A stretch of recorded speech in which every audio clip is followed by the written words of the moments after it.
Hi, and welcome to part 3 of our lecture 4. Again, do we have a legal duty? The first case that we talked about, it was a company in a town, which is very interesting. The GM of the General Motor or the company or the private company had a legal duty to return the money as a consequences to the town.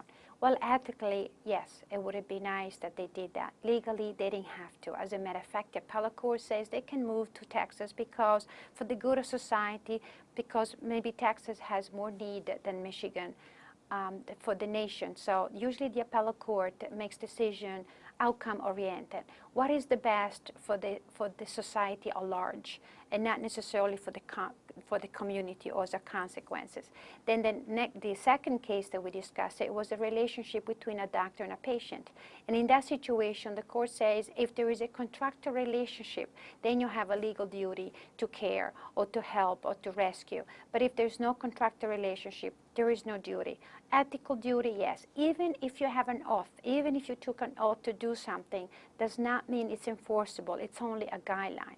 In this third case, which is Yana versus Begun, you can see that the relationship is between two friends.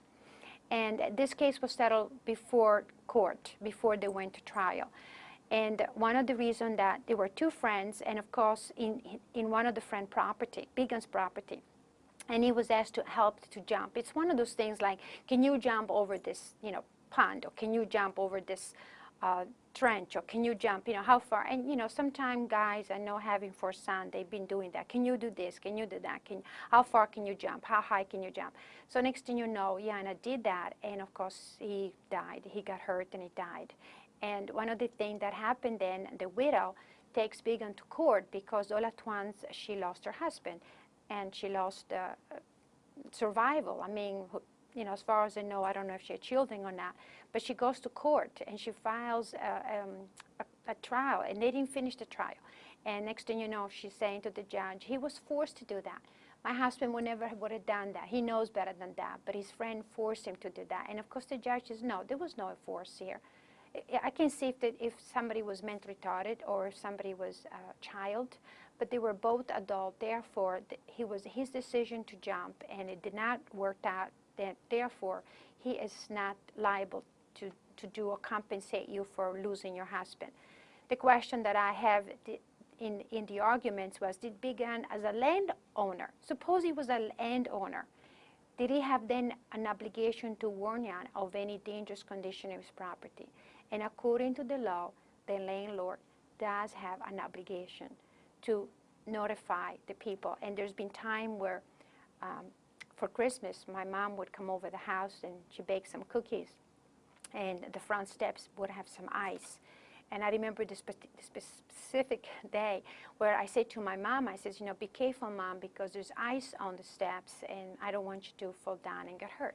And I remember her saying to me, oh, thank you so much. That's very nice of you to, bring that to my attention, because I don't want to fall down and get hurt. I mean, after all, she's 75 years old.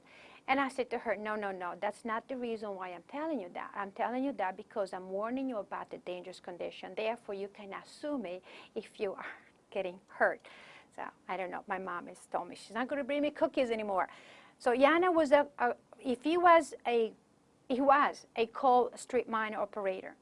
And suppose that he would have been aware of the dangers in this water field trench.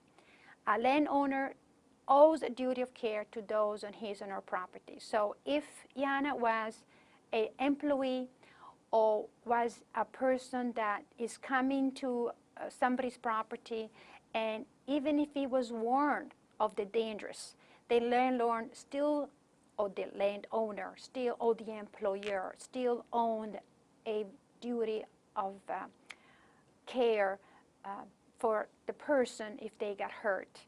And this is very, very important. And Yana here in this case was an invitee. So the argument can say, well, wait a minute, he was in somebody else's property. How about but it was not a business relationship. And this is another situation that I want you to see. It was between two friends. So it depends on the part of the position of the parties that you are playing with it. Did Begun have a legal obligation again? If Yana had been an employee, and so an investigator. Then his widow could have argued that Bigham failed to make his property reasonably safe, while as a mere friend, there was nothing we can do that. So it's very, very interesting. Since Yana chose to jump the trench, he voluntarily placed himself in a dangerous situation. Therefore, Megan might have an ethical obligation to go to his aid. Megan might have an ethical obligation to help the wife somehow, some way, but he had no legal obligation. So the question that I'd like you to consider is, what about an emergency calling for rescue? 911. Are they getting sued when somebody is calling that he needs, are about to commit suicide or kill themselves, and we don't take steps to stop this? Yes, 911 might be liable. What constitutes a rescue? Again, what is rescuing? Making the person in the same situation that they were before. If somebody calls me that they want to commit suicide, that doesn't mean do I have to stop everything to go over there and make sure that they don't jump over the bridge. What would be a rescue? What if the rescue inadvertently worsened the situation then? So here I am, and the next thing you know, not only is he drowning, but I'm also getting hurt by saving his life. And then who should rescue? Is it anybody? Or only certain people should be rescuing you? Or if somebody calls me, 911, or even at my home, or some of my family is thinking of committing suicide, should I call the doctor? Should I call the police? Should I call the psychiatry? Or is it my responsibility? Who has the duty to do something? Ethically, we like to think anybody, because of consequences. I like to think if I call somebody that they are willing to drop anything to help me. But that's ethically. That's not necessarily legally. And why I behave that way could be, again, because religion, could be because of consequences, could be because outcomes are oriented. I want my community to behave like that. There are times, sometimes, that I have a mom, and my mom is Slavic from Yugoslavia. And in Europe, when parents are becoming old, they are assuming that they will be taking care of their children.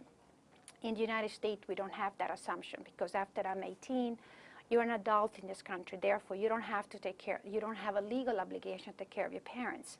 So there is many times where, my mother and father hope that they move in with my house, and I'm says, what makes you think that I will take you in my house? Ethically, it would be nice that I take care of them.